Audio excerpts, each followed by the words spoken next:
출애굽기 20장 4절, 5절, 6절 다같이 시작. 너를 위하여 새긴 우상을 만들지 말고 또 위로 하늘에 있는 것이나 아래로 땅에 있는 것이나 땅 아래 물속에 있는 것에 어떠한 형상도 만들지 말며 그것들에게 절하지 말며 그것들을 섬기지 말라. 나 내 하나님 여호와는 질투하는 하나님인즉 나를 미워하는 자의 죄를 갚되 아버지로부터 아들에게로 3, 4대까지 이르게 하거니와 나를 사랑하고 내 계명을 지키는 자에게는 천대까지 은혜를 베푸느니라. 아멘.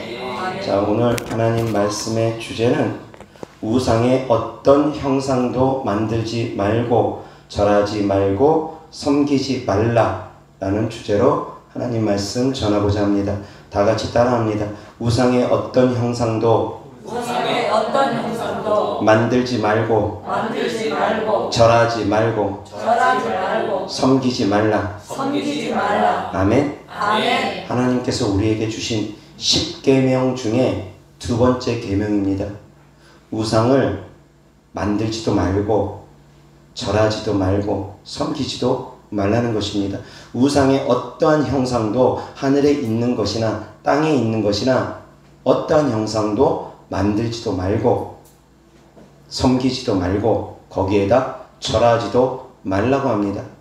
그리하면 하나님께서 6절에 다같이 시작. 나를 사랑하고 내 계명을 지키는 자에게는 천대까지 은혜를 베푸느니라. 아멘. 그리하면 그렇게 우상을 섬기지 않고 절하지 않고 만들지 않고 하나님을 사랑하여 하나님을 섬기면 천대까지 복을 주시겠다는 약속을 바로 이 계명 다음에 하나님께서 말씀을 하셨습니다. 그만큼 우상 숭배를 하지 않는 것은 중요하다라는 것입니다. 그런데 하나님을 믿지 않는 사람들은 우상 숭배에서 자유롭지 못합니다. 우상 숭배에서 자유롭지 못한 경우가 너무나 많습니다. 구약 시대에는 우상 숭배하는 사람들을 죽였습니다. 근데 그렇게 죽였어도 하나님께서 죽인 사람을 향해서 살인죄를 범했다라고 이야기하지 않습니다. 우상 숭배를 범하는 사람들, 우상 숭배 죄를 범하는 사람들, 우상 숭배 죄를 짓는 사람들, 그들을 하나님께서는 가만 내버려 두지 않았고 사람을 통해서 그들을 징계했습니다. 아론의 손자 비느하스가 우상 숭배하는 사람 두 사람을 창으로 배를 관통하여 죽이는 사건이 있습니다. 그런데 그 사건을 통해서 하나님은 비느하스를 축복하십니다. 모세가 10계명을 받아가지고 내려오는데 이스라엘 백성들이 금송아지를 만들어서 우상 숭배하고 있습니다. 모세가 시내산에 올라가서 40일 정도의 시간이 경과되어졌습니다. 물도 마시지 않고 먹지도 않고, 그러니까 사람들이 생각하기를 어떻게 산에서 사람이 40일 동안 물도 먹지 않고 그것에 물 마실 것도 없으니까, 먹을 것도 없고 마실 것도 없으니까 어떻게 사람이 산속에서 물도 먹지 않고 먹지도 않고 40일 동안 살 수 있겠느냐? 죽은 것이 분명하다. 모세 죽었으니까 하나님도 안 계시는 것 같다. 우리를 이끌 신을 만들어라. 그렇게 이스라엘 백성들이 몰려와서 아론 대제사장을 향해서 금송아지를 만들라고 요청합니다. 아론은 금송아지를 만들 수 있는 사람이었던 것 같습니다. 그래서 이스라엘 백성들이 이구동성으로 다 같이 몰려와서 모세는 죽은 것 같으니까 우리를 인도할 신이 필요하다. 그러니까 아론, 너도 책임을 통감하고서 우리를 위해서 금송아지 만들어내라. 그렇게 요청하여서 아론이 이스라엘 백성들의 말이 무서워서 어쩌지 못하고, 모세도 없으니까 혼자서 이기지 못하고 그 이스라엘 백성들의 목소리를 이기지 못하고 결국 금송아지를 만듭니다. 모세가 40일 만에 하나님께 십계명을 받아가지고 돌판을 들고 내려왔습니다. 그런데 이스라엘 백성들이 우상숭배죄를 짓고 있는 것을 보고 금송아지를 만들고 그 앞에서 절하고 섬기는 모습을 보고 돌판을 깨트려 버리고 모세가 진노합니다. 그러고서 이야기를 합니다. 하나님 편에 설 자가 누구냐? 그러니 레위 민족들이 모세 편으로 들어옵니다. 모세 편에 섭니다. 하나님 편에 섭니다. 그러니 모세가 그 레위인들을 향해서 이렇게 말을 합니다. 무기를 들고 칼과 창을 들고 너희 형제를 치고 자녀를 치고 친구를 치고 이웃을 치라. 하나님께서 진노하셨다. 그래서 레위 민족이 레위 족속이 자기 형제, 친척, 친구들, 그 이스라엘 백성들을 칩니다. 많은 사람들이 죽임을 당했습니다. 우상숭배죄는 그렇게 가볍지가 않습니다. 자, 그러면 지금 이 시대에 우상숭배죄를 짓는 사람들이 많습니다. 제사 지내는 사람들도 많고 절에다 불상을 만들어 놓은 사람들도 많고 또 예전에는 학교에 당군 신상을 갖다가 세워놓은 것도 있었습니다. 지금은 다 철거되고 없는 것으로 알고 있는데 지금도 있는지는 제가 잘 모르겠습니다. 그런데 어찌되었건 당군 신상이 학교에 세워진 적도 있습니다. 자, 믿음 있는 성도라면 어떻게 해야 됩니까? 가서 부셔야 됩니까? 절에 가가지고 몰래 가가지고 한밤중에 몰래 가서 불상 때려 부셔야지 됩니까? 학교 몰래 들어가가지고 당군상 부셔야지 됩니까? 실제로 그런 성도님들도 있었던 것 같습니다. 실제로 가서 당군상을 훼손하고 그랬던 분들도 있는 것 같습니다. 왜? 구약시대 율법으로 우리가 생각해보면 그것이 바로 하나님을 사랑하는 방법이라고 생각되어지기 때문입니다. 자, 그럼 지금 이 시대에 왜 그렇게 안 합니까? 감옥 갈까봐 무서워서 안 합니까? 하나님의 뜻이 아니라서 안 합니까? 아니면 감옥 갈까봐 무서워서 안 합니까? 아니면 핍박받을까봐 무서워서 안 합니까? 왜 요즘은 그렇게 안 합니까? 왜 요즘은 때려 부수지 않습니까? 이유가 무엇입니까? 성도님들의 믿음이 부족하기 때문입니까? 만약에 이런 생각을 해봅니다. 모든 그리스도인들이 이 구약시대의 율법처럼 그래 때려 부수자, 그래 죽이자 그렇게 생각되어진다면 우상숭배하는 사람들 가서 다 죽이고 우상숭배하는 그런 산당, 절을 다 때려 부순다면 지금 이 시대의 그리스도인들은 다 감옥에 있을 것입니다. 멀쩡하게 신앙생활 할 수 있는 사람들이 없을 것입니다. 때려 부시고 살인하고 그럼 다 감옥 가죠. 어떻게 사회생활을 할 수 있겠습니까? 그런데 그것이 정말 하나님께서 기뻐하시는 거라면 그렇게 행해야 되겠죠. 그런데 구약시대의 말씀과 신약시대의 말씀은 다를 수 있다는 것입니다. 하나님께서는 어제나 오늘이나 영원토록 변함없으신 분인데 왜 말씀이 다를까 생각을 해보게 됩니다. 구약시대에는 예수님이 오시기 전입니다. 구약시대는 예수님 오시기 전이기 때문에 행위적인 것을 강조했습니다. 육신적인 것을 강조했습니다. 마음의 법을 세우기 전이었습니다.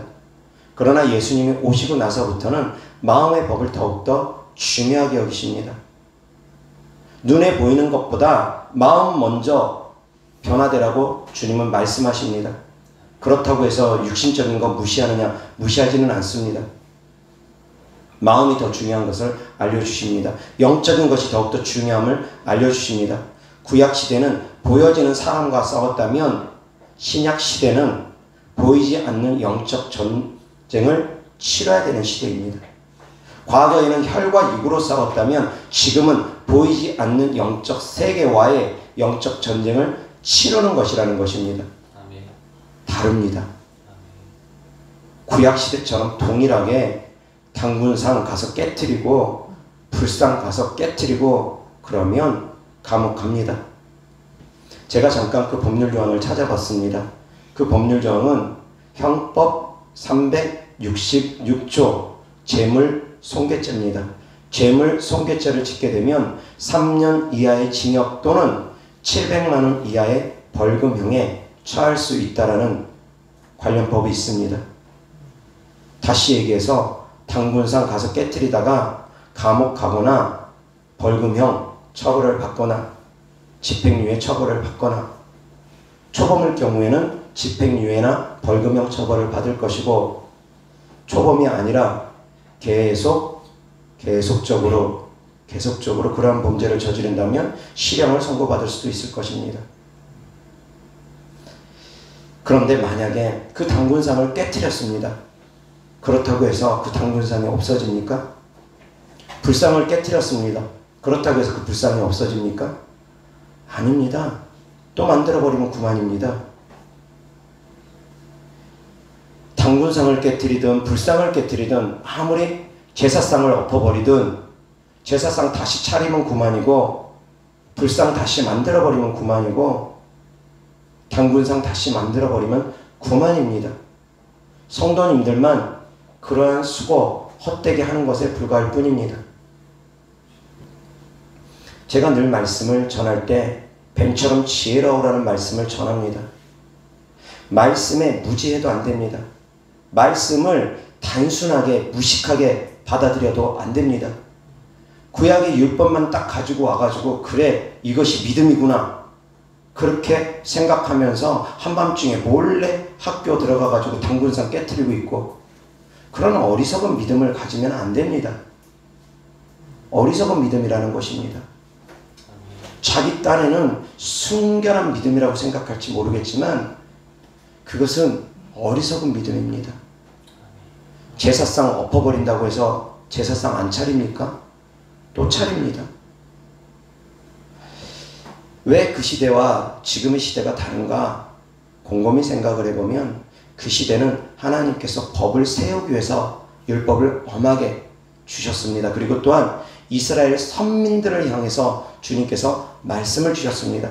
모든 백성들을 향한 말씀이 아닙니다. 모든 인류를 위한 말씀들은 아니었습니다. 그때 당시에 이스라엘 백성들 외에는 가나안 족속들은 여전히 우상숭배를 지었습니다. 이집트 얼마나 우상숭배를 많이 했겠습니까? 동쪽의 아시아 안 그랬겠습니까? 아시아권 불교 문화권 안 그랬겠습니까? 다 우상숭배 투성이었습니다. 그런데 하나님께서 이스라엘 백성들을 향해서 그 전 세계 인구들을 다 몰살해라. 내가 우상숭배하는 거 두고 볼 수가 없다. 그렇게 하셨습니까? 하나님께서 그들을 향해서 진노하심으로 물러서 내가 다시 심판하리라 하시면서 다 진멸하셨습니까? 아니하셨습니다. 이스라엘 백성들 안에서 이루어지는 악에 대해서 하나님께서 엄히 징계하시며 엄히 경고하셨다는 것입니다. 특별히 사랑하는 성도님들이 짓는 우상숭배 하나님께서 더욱더 엄히 경고하시고 책망하십니다. 이방인들은 그들은 하나님 품으로 돌아오지 않았기 때문에 하나님께서 그냥 내버려 두십니다. 그러나 하나님의 자녀들이 하나님의 자녀라고 하는 사람들이 우상숭배죄를 짓는다? 하나님께서 더 슬퍼하십니다. 더 마음 아파하십니다. 세상에 속해 있는 사람들이 절에 찾아가서 불공을 드리고 제사를 지내고 하는 것은 하나님께서 크게 관여하지 않습니다. 그들은 하나님의 형상으로 지음받은 하나님의 자녀이긴 하지만 그럼에도 불구하고 성령으로 거듭난 하나님의 자녀는 아니기 때문입니다. 그러나 성령으로 거듭나고 물과 성령으로 거듭난 하나님의 자녀들이 우상에게 절한다? 제사를 지낸다? 하나님께서 심히 슬퍼하십니다. 심히 아파하십니다. 그렇다 해서 그러한 형제들을 칼로 치느냐? 그것은 아닙니다. 그것은 아닙니다. 그러한 사람들을 궁밀한 눈으로 우리는 바라볼 수 있어야 됩니다.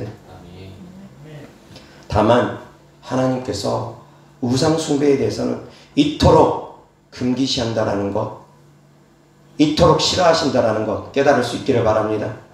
우상의 형상은 만드는 것 아닙니다. 어떠한 형상도 만드는 것 아닙니다. 하다못해 좀 더 확대 해석을 하면 인형 역시 우상이 되어지기도 합니다. 피규어 같은 것도 역시 마찬가지 우상이 되어지게 합니다. 피규어도 우상이 되어지기도 하고 인형도 우상이 되어지기도 합니다. 어떠한 그림도 우상이 되어지기도 합니다. 그것을 하나님보다 더 의존하게 되면 그 모든 것들이 다 우상이 되어질 수 있다는 것입니다. 인형을 붙잡고 인형을 통해서 위로를 얻는다. 인형을 끌어안고 있으면서 위로를 얻는다. 우상이 되어지는 것입니다. 짐승을 통해서 위로를 얻는다. 기쁨을 얻는다. 하나님보다 더 짐승을 더 사랑한다. 예배 드리는 데 있어서 짐승들 먹이 줘야 되는데 밥 줘야 되는데 걱정이 되어서 예배를 드리지 못한다. 역시 마찬가지 개가 우상이고 고양이가 우상이고 애완동물들이 우상이 되어진 것입니다. 예배 드리는데 예배에 집중을 못하고 집에 있는 멍멍이가 자꾸 생각나고 고양이가 자꾸 생각나고 그건 이미 우상입니다. 짐승도 우상이 되어질 수 있습니다. 인형도 우상이 되어질 수 있고 피규어도 우상이 되어질 수 있고 그림도 우상이 되어질 수 있습니다. 사랑하는 성도님들, 우상은 어떠한 형상도 만들면 안 됩니다. 그것들에게 절해도 안 됩니다. 섬겨도 안 됩니다. 하나님보다 더 사랑하는 모든 것들이 우상이 될 수 있다는 것입니다. 역시 사람도 예외는 아닙니다. 하나님보다 더 사랑하는 사람이 있다. 그러면 그 사람이 우상이 되어집니다. 부모가 자녀를 사랑하는데 하나님보다 더 많이 사랑한다. 자녀가 우상이 되어집니다. 만약에 어렵고 힘든 가운데 들어가서 자녀의 생명이 위태롭다. 그런 상황 가운데서 하나님을 선택할 것이냐 자녀를 선택할 것이냐 선택의 기로에 선다면 하나님보다 자녀를 더 많이 사랑했던 사람은 하나님을 포기하고 결국 자녀를 선택할 것입니다. 우리가 살아가는 동안 그러한 시대가 도래가 되지 않기를 바라지만 만약에 그러한 시대가 우리가 살아가는 동안 도래한다면 일제시대 때처럼 신사참배 때처럼 커다란 환란이 다가온다면 공산당이 쳐들어 내려와서 커다란 환란이 우리에게 도래한다면 만약에 자녀의 생명을 놓고서 자녀 목에 칼을 들이밀고 너가 주님을 부인해라. 예수님을 부인해라. 그러면 이 자녀를 살려줄 것이고 너가 예수님을 부인하지 않으면 이 자녀를 죽일 것이다. 그러한 선택의 기로에 선다면 어찌할 것인지 사랑하는 성도님들 한번 좀 생각해 보시기 바랍니다. 부모든 자녀든 남편이든 아내든 과연 하나님보다 더 사랑하는 마음이 있는지 마음속에서 한번 스스로의 마음을 저울질 해보시기 바랍니다. 역시 마찬가지 자기 생명도 마찬가지입니다. 때로는 자녀보다 자기 생명을 더 귀하게 여기는 부모도 있습니다. 자녀 사랑보다 자기 사랑을 더 많이 하는 부모도 있습니다. 그런 부모 있습니다. 그런 사람은 자기 생명을 놓고 한번 스스로의 마음을 저울질해 보기 바랍니다. 만약에 목에 칼이 들어와서 너 주님을 부인하면 살려줄 것이고 주님을 시인하면 내가 지금 너를 죽일 것이다. 공산당이 채널에 와서 그러한 시험을 한다면 사랑하는 성도님들은 어찌할 것인지 한번 좀 생각해 보시기 바랍니다. 내 마음의 신앙을 점검해 보기 위해서 끊임없이 내 스스로를 한번 점검해 보시기 바랍니다. 스스로가 마음에서 한번 시험해 보시기 바랍니다. 과연 내가 그것을 이길 수 있는 믿음까지 내가 성장되어 오셨을까? 자기 양심이 스스로가 자기 양심에게 물어보시기 바랍니다.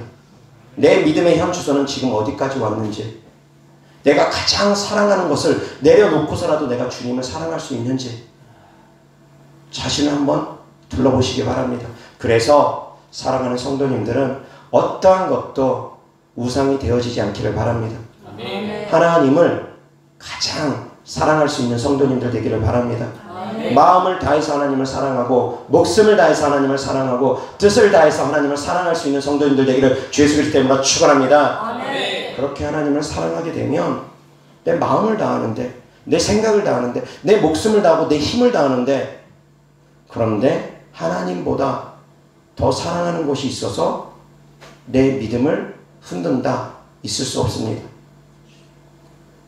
내가 주님을 진심으로 사랑하면 어떠한 것도 내 믿음을 흔들지 못합니다. 아멘. 주님을 진심으로 사랑할 수 있기를 바랍니다. 아멘. 여호와 하나님 말씀 보겠습니다. 출애굽기 32장 27절, 28절, 29절 다 같이 시작. 모세가 그들에게 이르되 이스라엘의 하나님 여호와께서 이렇게 말씀하시기를 너희는 각각 허리에 칼을 차고 진 이 문에서 저 문까지 왕래하며 각 사람이 그 형제를, 각 사람이 자기의 친구를, 각 사람이 자기의 이웃을 죽이라 하셨느니라. 레위 자손이 모세의 말대로 행하매 이날의 백성 중에 3,000명 가량이 죽임을 당하니라. 아멘. 29절까지 시작. 모세가 이르되 각 사람이 자기의 아들과 자기의 형제를 쳤으니 오늘 여호와께 헌신하게 되었느니라. 그가 오늘 너희에게 복을 내리시리라. 아멘. 우상 숭배하는 사람들을 죽였다고 하나님께서 복을 내려주신답니다. 지금 시대의 말씀 아닙니다. 지금 시대의 말씀으로 깨달아서 이러한 행동하면 정말 큰일 납니다. 지금 시대의 말씀이 아니라 구약 시대의 말씀이라는 것 깨달으시기 바랍니다. 아멘. 하나님의 말씀은 유연해야 됩니다. 불처럼 뜨겁게 믿음을 지켜야 되기도 하지만 하나님의 말씀은 유연함도 있어야지 됩니다. 물처럼 유연해야지 됩니다. 시대와 상황과 환경에 따라서 각 사람의 믿음에 따라서 때때로는 하나님의 말씀이 달리 적용되어지기도 한다는 것입니다. 고지식하게 그냥 있는 그대로만 받아들여가지고는 문자적으로만 해석해가지고는 정말 위험한 신앙생활을 하게 됩니다. 고지식하면 안 됩니다. 완고하면 안 됩니다. 고집불통이면 안 됩니다. 하나님의 말씀을 깨달을 수 있는, 분별할 수 있는 지혜가 있으셔야지만이 됩니다. 이어서 하나님 말씀 민수기 25장 7절, 8절, 9절 다 같이 시작. 제사장 아론의 손자 엘르아살의 아들 비느하스가 보고 회중 가운데에서 일어나 손에 창을 들고 그 이스라엘 남자를 따라 그의 막사에 들어가 이스라엘 남자와 그 여인의 배를 꿰뚫어서 두 사람을 죽이니 연병이 이스라엘 자손에게서 그쳤더라. 그 연병으로 죽은 자가 24,000명이었더라. 아멘. 비느하스가 우상 숭배를 하는 두 남녀를 죽임으로 말미암아 연병이 그쳤다고 합니다. 그 연병의 원인이 바로 우상 숭배로 오게 된 전염병이었다는 것입니다. 이 전염병으로 죽은 사람이 24,000명이라고 합니다. 얼마나 많은 사람들이 죽었냐는 것입니다. 지금보다 인구가 더 적었던 시대입니다. 우상숭배죄는 그만큼 가볍지가 않다라는 것입니다. 그리고 이 우상숭배죄를 깨트리는 사람을 하나님께서는 기뻐하신다라는 것입니다. 사랑하는 성도님들은 우상숭배죄를 깨트릴 수 있는 믿음이 있기를 주 예수 그리스도 이름으로 축원합니다. 죽이라는 얘기는 아닙니다. 누구를 죽이라는 얘기는 아니고 우상숭배를 깨트리라는 것입니다. 어떻게 깨트릴지에 대해서는 조금 이따 말씀드리겠습니다. 사사기 6장 25절부터 32절까지 그날 밤에 여호와께서 기드온에게 이르시되 내 아버지에게 있는 숫소 곧 7년 된 둘째 숫소를 끌어오고 내 아버지에게 있는 바알의 제단을 헐며 그 곁에 아세라 상을 찍고 또 이 산성 꼭대기에 내 하나님 여호와를 위하여 규례대로 한 제단을 쌓고 그 둘째 숫소를 잡아 내가 찍은 아세라 나무로 번제를 드릴지니라 하시니라. 이에 기드온이 종 10사람을 데리고 여호와께서 그에게 말씀하신 대로 행하되 그의 아버지의 가문과 그 성읍 사람들을 두려워함으로 이 일을 감히 낮에 행하지 못하고 밤에 행하니라. 그 성읍 사람들이 아침에 일찍이 일어나 본즉 바알의 제단이 파괴되었으며 그 곁에 아세라가 찍혔고 새로 쌓은 제단 위에 그 둘째 수소를 드렸는지라. 서로 물어 이르되 이것이 누구의 소행인가 하고 그들이 캐어 물은 후에 이르되 요아스의 아들 기드온이 이를 행하였도다 하고 성읍 사람들이 요아스에게 이르되 내 아들을 끌어내라. 그는 당연히 죽을지니 이는 바알의 제단을 파괴하고 그 곁에 아세라를 찍었음이니라 하니 요아스가 자기를 둘러선 모든 자에게 이르되 너희가 바알을 위하여 다투느냐 너희가 바알을 구원하겠느냐 그를 위하여 다투는 자는 아침까지 죽임을 당하리라. 바알이 과연 신일진데 그의 제단을 파괴하였은즉 그가 자신을 위해 다툴 것이니라 하니라. 그 날에 기드온을 여룹바알이라 불렀으니 이는 그가 바알의 제단을 파괴하였으므로 바알이 그와 더불어 다툴 것이라 함이었더라. 아멘. 아멘. 기드온이 하나님께 부름을 받고 사명을 감당하기에 앞서서 먼저 우상 숭배를 깨트립니다. 바알 신전을 깨트리고 아세라상을 찍어버리고 그 아세라상이 나무로 만들어졌던 것 같습니다. 그 나무를 깨트려서 그 나물로 번제단을 드리는데 불로 태우는데 씁니다. 바알 신전을 깨트리고 허물고 아세라상을 찍어버리고 깨트려 버렸습니다. 그러니까 그러한 행동을 하는 기드온을 향해서 이스라엘 백성들이 찾아와서 오히려 기드온을 죽이려고 합니다. 어찌된 일입니까? 이스라엘 백성들은 선민임에도 불구하고 그들의 믿음이 많이 타락했다라는 것입니다. 하나님의 살아계심을 그렇게 경험하고 율법을 받았음에도 불구하고 그들은 끊임없이 범죄를 저질렀는데 우상을 깨트린 기드온을 오히려 죽이려고 합니다. 그들이 그만큼 타락하고 범죄했다라는 것입니다. 그런데도 불구하고 하나님은 기드온을 통해서 이스라엘 백성들의 안타까움을 보시고 그들을 또한 구원하여 주십니다. 우상숭배죄를 짓는다라는 것은 그처럼 하나님의 진노를 가져오는 것입니다. 이스라엘 백성들이 끊임없이 외침을 받을 수밖에 없었던 것, 그들이 하나님을 버리고 우상을 찾았기 때문입니다. 끊임없이 바알 신상을, 아세라 신상을 만들고 그러한 신들을 섬겨왔기 때문입니다. 바알 신을 섬기고 아세라 신을 섬기고 그들이 끊임없이 우상에 절하고 우상을 만들고 우상을 섬겨왔기 때문에 하나님의 진노가 임한 것이라는 것입니다. 그런데 그 우상을 깨트린 기드온을 향해서 그들이 오히려 죽이려고 합니다. 지금도 역시 마찬가지일 것입니다. 만약에 절에 몰래 가가지고 우상을 깨트렸다가는 큰일 날 것입니다. 만약에 불국사에 가가지고 그 불상을 깨트린다고 했다간 국내에서 거의 역적급이 될 것입니다. 그렇게 한다 해서 그들이 변하느냐 이겁니다. 그렇게 한다 해서 하나님의 진노가 대한민국에서 사라지겠느냐 이겁니다. 아닙니다. 그것은 지혜로운 방법이 아니라는 것입니다. 그럼 어떻게 해야 될까요? 어떻게 해야지 우리가 우상을 깨트릴 수 있을까요? 어떻게 해야지 이 대한민국 땅에서 하나님의 진노가 사라지게 할 수가 있을까요? 우상 숭배를 끊임없이 하면 그곳은 하나님의 진노가 임할 수밖에 없습니다. 다만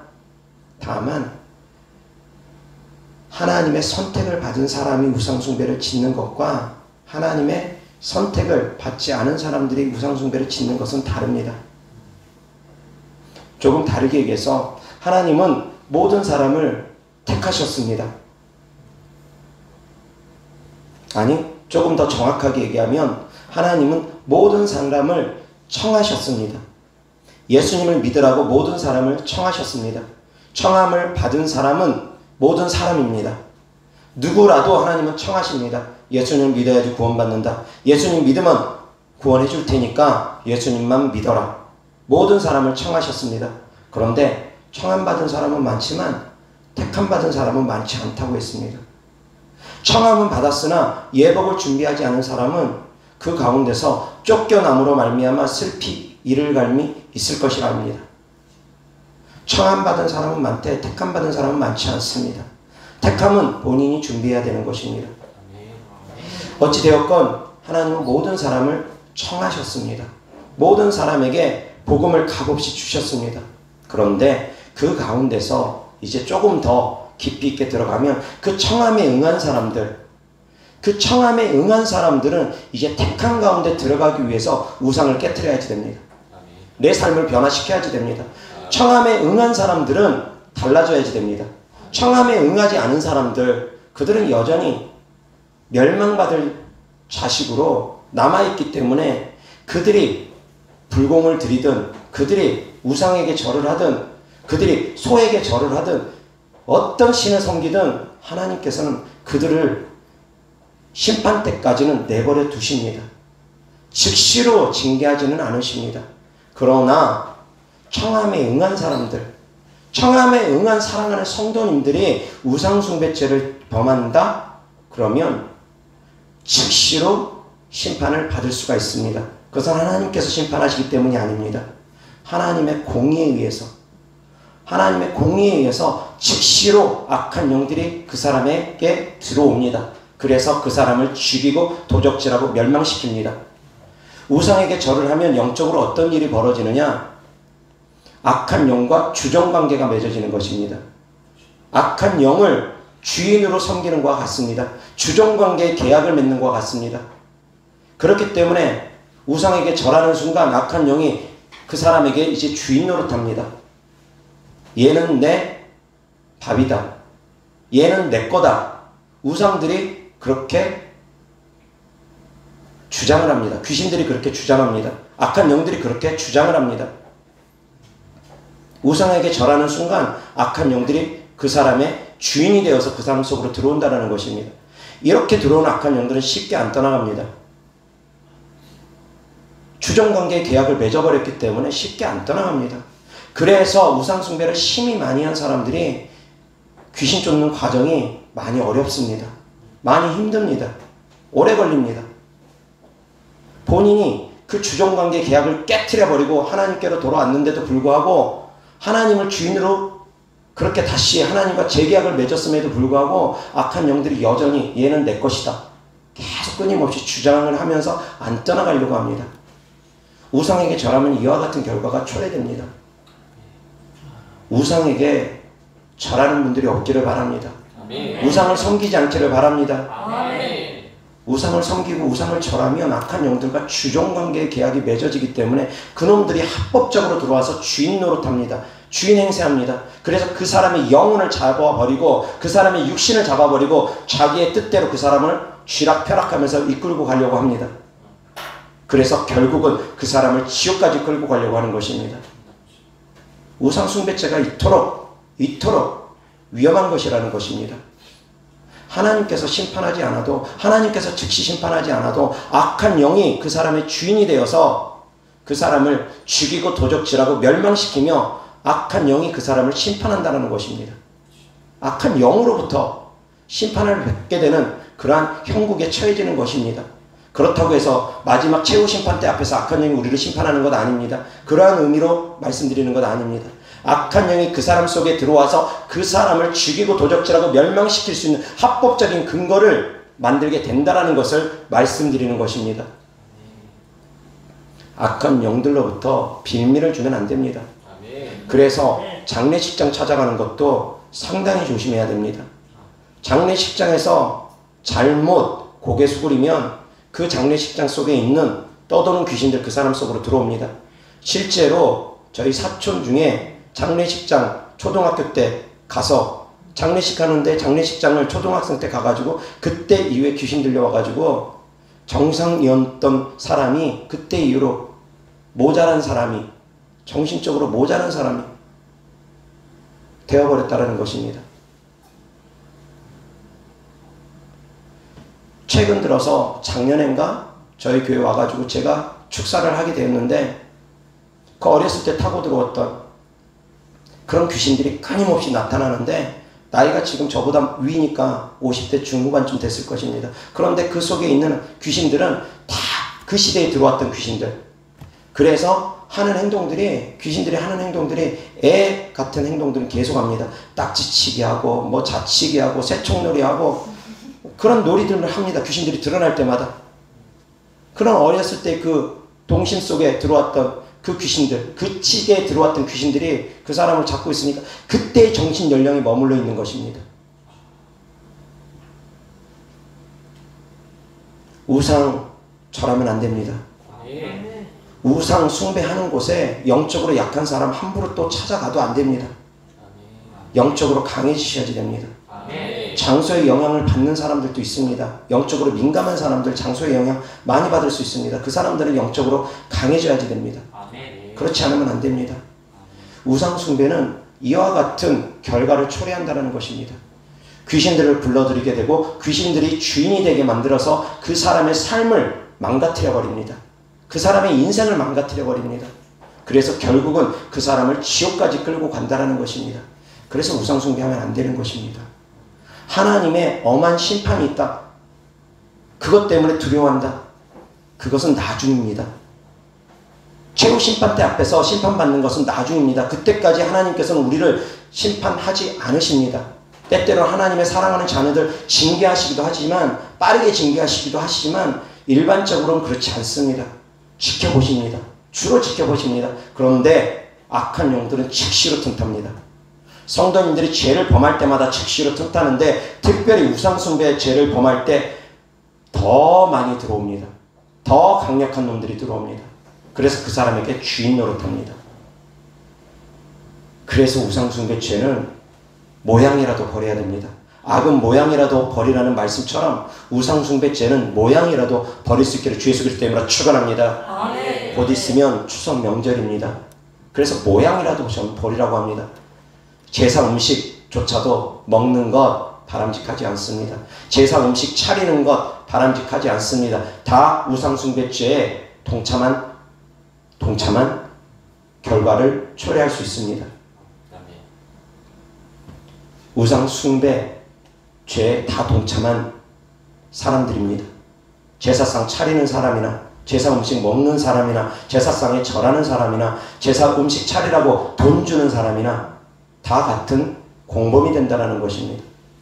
그래서 저는 우리 부모님이 믿음이 있기 전에는 명절 때, 제사 때 저희 집 찾아가지도 않았습니다.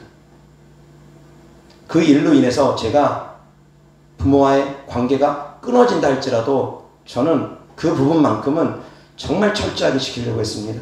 그렇다고 제가 거룩한 삶을 산 것은 아닙니다. 온전히 거룩한 삶을 살지 못했고 더럽게 짝이 없는 그러한 삶 가운데 살았을지라도 제 마음에 우상숭배만큼은 철저하게 타협하지 말아야 된다라는 그 믿음이 있어서 우상숭배죄만큼은 철저하게 짓지 않으려고 노력했습니다. 왜? 그것은 너무나 큰 죄악이기 때문입니다. 사람들이 생각할 때에는 살인죄가 큰 죄입니다. 도둑질이 더 큰 죄입니다. 눈에 보이는 죄들을 더 큰 죄로 여깁니다. 그러나 영적으로 보면 그렇지가 않다는 것입니다. 영적으로 보면 우상숭배죄가 더욱더 큰 죄악입니다. 그리고 우상숭배죄를 통해서 악한 영이 더 많이 들어옵니다. 그 사람을 망하게 합니다. 그 사람의 주인 노릇을 하면서 악한 영이 그 사람을 멸망시켜서 지옥까지 끌고 가려고 합니다. 그래서 우상숭배죄는 모양이라도 버릴 수 있기를 주 예수 그리스도 이름으로 축원합니다. 자, 구약시대에는 우상숭배 죄를 짓는 사람들을 죽이기까지 했습니다. 그럼에도 불구하고 하나님께서 뭐라 하지 않으셨다고 했습니다. 그 이유는 그들은 택함받은 선민이었기 때문입니다. 모든 민족을 향해서 하나님께서 그리 심판하지 않으셨습니다. 가나안 족속들을 향해서 우상숭배 졌다고 돌로 쳐 죽이라 그렇게 하지 않으셨습니다. 우리나라에도 역시 옛날에 우상숭배죄를 지었을 것입니다. 안 지었을 나라가 얼마나 있었겠습니까? 우리의 마음에는 하나님을 향한 그리움이 우리 영 속에 있기 때문에 그것이 삐뚤어져서 나타나는 것이 바로 우상숭배입니다. 하나님을 찾는 것이 정상적인 마음인데 악한 영이 하나님을 찾는 이 마음을 자꾸 삐뚤어지게 변질되게 합니다. 자꾸 미혹되게 합니다. 성령님의 음성을 우리는 정확하게 들을 수 있어야지 되는데 악한 영이 성령님의 음성을 듣는 것을 자꾸 삐뚤어지게 만듭니다. 그래서 자꾸 미혹의 영들이 붙어서 거짓된 음성을 자꾸 들려줍니다. 그처럼 하나님을 향한 우리의 마음을 악한 영들이 자꾸 변질되게 해서 이것이 너희의 신이다. 그러면서 천하대장군, 지하대장군 만들어버리게 만들고 도라로랑 만들어버리게 되고 만들고 여러 가지 자꾸 거짓된 신들을 만들어면서 이것이 너희의 신이다. 악한 영들이 거짓 신들을 자꾸 만들게 하면서 그렇게 거짓 신들을 섬기게 하는 것입니다. 그렇게 했음에도 불구하고 그들을 향해서 하나님께서 즉시 심판하지는 않으셨습니다. 다만 이스라엘 백성은 다릅니다. 그들을 통해서 하나님께서 율법을 우리에게 주시기 위해서, 그들을 통해서 하나님께서 우리에게 성경을 주시기 위해서, 하나님을 믿는 길은 이러한 길이다 알려주시기 위해서 그들은 엄한 하나님의 책망을 받을 수밖에 없었다라는 것입니다. 그들은 선민임과 동시에 또한 하나님의 특별한 사랑을 받았음과 동시에 하나님의 특별한 책망도 그들은 받을 수밖에 없었다라는 것입니다. 그들을 통해서 하나님께서 우리에게 율법을 주셨고 그들을 통해서 하나님께서 우리에게 성경을 주셨기 때문입니다. 그들을 통해서 성경의 기록을 주셨기 때문입니다. 그래서 하나님을 섬기는 방법을 그들을 통해서 우리에게 알려주시기 위해서 우상 숭배죄가 이렇게 무서운 것이다. 우상 숭배죄를 지으면 하나님께서 이토록 진노하신다. 알려주시기 위함이라는 것입니다. 그러나 신약 시대에는 우상 숭배죄를 지었다 해서 다 돌로 쳐서 죽이고 칼로 쳐서 죽이고 그렇다고 또 신상을 다 깨트려 버리고 그런 것이 아니라는 것입니다. 이어서 하나님 말씀 보겠습니다.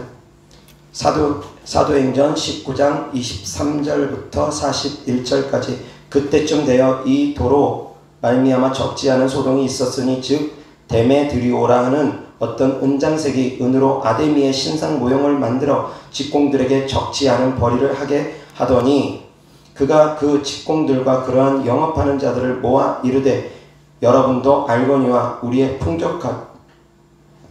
풍족한 생활이 이 생업에 있는데 이 바울이 에베소뿐 아니라 거의 전 아시아를 통하여 수많은 사람을 권유하여 말하되 사람의 손으로 만든 것들은 신이 아니라 하니 이는 그대들도 보고 들은 것이라. 우리의 이 영업이 천하해질 위험이 있을 뿐 아니라 큰 여신 아데미의 신전도 무시당하게 되고 온 아시아와 천하가 위하는 그의 위엄도 떨어질까 하노라 하더라. 그들이 이 말을 듣고 분노가 가득하여 외쳐 이르되 크다 에베소 사람의 아데미여 하니 온 시내가 요란하여 바울과 같이 다니는 마게도냐 사람 가이오와 아리스타고를 붙들어 일제히 연극장으로 달려 들어가는지라. 바울이 백성 가운데로 들어가고자 하나 제자들이 말리고 또 아시아 관리 중에 바울의 친구된 어떤 이들이 그에게 통지하여 연극장에 들어가지 말라 권하더라. 사람들이 외쳐 어떤 이는 이런 말을 어떤 이는 저런 말을 하니 모인 무리가 분란하여 태반이나 어찌하여 모였는지 알지 못하더라. 유대인들이 무리 가운데서 알렉산더를 권하여 앞으로 밀어내니 알렉산더가 손짓하며 백성에게 변명하려 하나 그들은 그가 유대인인 줄 알고 다 한 소리로 외쳐 이르되 크다 에베소 사람의 아데미여 하기를 2시간이나 하더니 서기장이 무리를 진정시키고 이르되 에베소 사람들아 에베소 씨가 큰 아데미와 제우스에게서 내려온 우상의 신전지기가 된 줄을 누가 알지 못하겠느냐.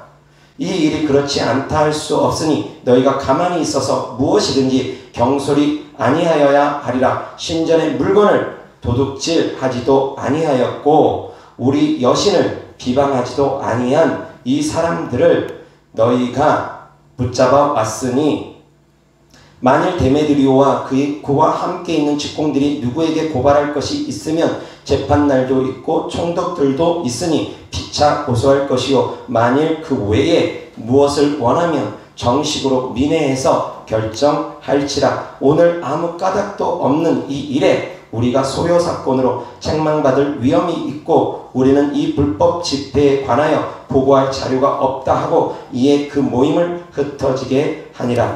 아멘. 26절.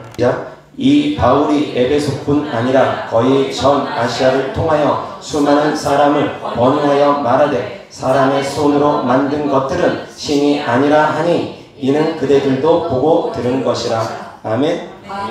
바울이 복음을 전하러 다니면서 어떻게 했다고요? 아데미 신을 깨트리면서 다녔습니까? 이것은 우상이니까 깨트려야 돼 라고 하면서 한밤중에 몰래 찾아가서 우상 깨트리고 다녔습니까? 그럼 어떻게 했습니까? 권유했다라는 것입니다. 수많은 사람을 권유하여 이것은 잘못된 것이다. 우상에게 절하지 마라. 우리는 하나님을 믿어야 된다. 참된 신은 하나님밖에 없다. 유일신 하나님을 믿어야지만이 된다. 이 우상 숭배해봐야, 우상에게 절해봐야 아무 유익이 없다. 우상은 말도 하지 못할 뿐만이 아니라 기드온이 우상을 깨뜨렸을 때 기드온의 아버지가 기드온을 죽이려고 찾아온 사람들을 향해서 이렇게 기드온을 옹호하면서 얘기합니다. 그가 만일 신이라면 신이 자기를 위해서 싸워야 될 것 아니냐. 그 우상이 만약에 정말 신이라면 그 우상을 깨트린 기드온을 향해서 그 신이 직접 싸워야 될 거 아니냐. 신은 능력이 없어서 너희들을 통해서 싸우느냐? 왜 너희들이 신을 대신해서 싸우려고 하느냐? 신 보고 직접, 그 바알 신 보고 직접 기드온과 싸워서 기드온을 죽이든지 살리든지 그 신 보고 직접 하라고 해라. 신이 그렇게 무능하냐? 신이 그렇게 능력이 없느냐? 기드온의 아버지가 기드온을 죽이려고 찾아왔던 사람들에게 한 말입니다. 그처럼 우상 쓸데없다라는 것입니다. 너희들이 그것을 만들어 놓고 거기다 절하고 있다는 것 얼마나 우스꽝스럽냐. 그거 다 사람이 만들어 놓은 것 아니냐. 너희들이 만들어 놓은 것 아니냐. 너희들이 만들어 놓고 너희들이 거기다 절하고 있다는 거 얼마나 우스꽝스럽냐. 절에 가면 불상이 있습니다. 그 불상 신이 만들어 놓은 것입니까? 부처가 만들어 놓은 것입니까? 아닙니다. 사람이 만들어 놓은 것입니다. 사람이 만들어 놓고 그 형상 만들어 놓고 거기다 대고 그것은 신이다 생각하면서 거기다 대고 절을 하고 있는 것입니다. 비나이다 비나이다 하고 있는 것입니다. 다 사람이 만들어 놓은 것이라는 것입니다.